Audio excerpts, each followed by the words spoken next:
বিদেশি অ্যাসেটদের বিরুদ্ধে লড়াই, এর বিরুদ্ধে একজন ওসমান হাদি দাঁড়িয়েছিল।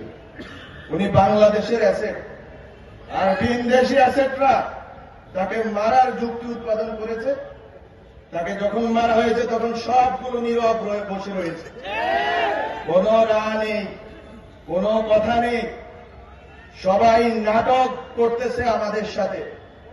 আমরা যখন আমাদের হাতে এই দেশের 5 আগস্টের পরে যখন এই মুজিববাদীদের, এই আওয়ামী লীগ, এই 14 দলীয় সন্ত্রাসীদের প্রত্যেকটি বাড়ি চুরমার করে দেওয়ার ক্ষমতা ছিল, সেদিন আমরা নিজেদেরকে সংবরণ করেছিলাম বলে আজকে তারা এই সাহস করতে পারছে।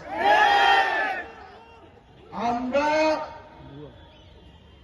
ক্ষমা করে যদি ভুল করে থাকি তাহলে আমরা প্রতিজ্ঞা নিব যে আমরা আর ক্ষমা করব।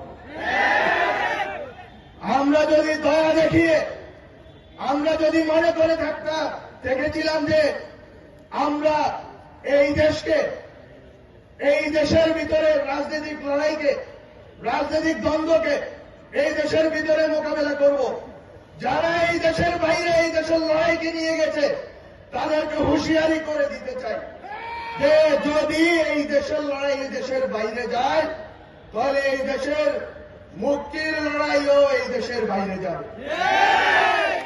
খুবই খুবই সংকটময় পরিস্থিতি সামনে, আমাদের গায়ে হাত দেওয়া যাবে না। আমরা কিন্তু একটা লাশ পড়লে আমরা কিন্তু লাশ নেব, কত সুশীলতা করে লাভ নেই, কারণ অনেক হয়েছে, অনেক ধৈর্য হয়েছে।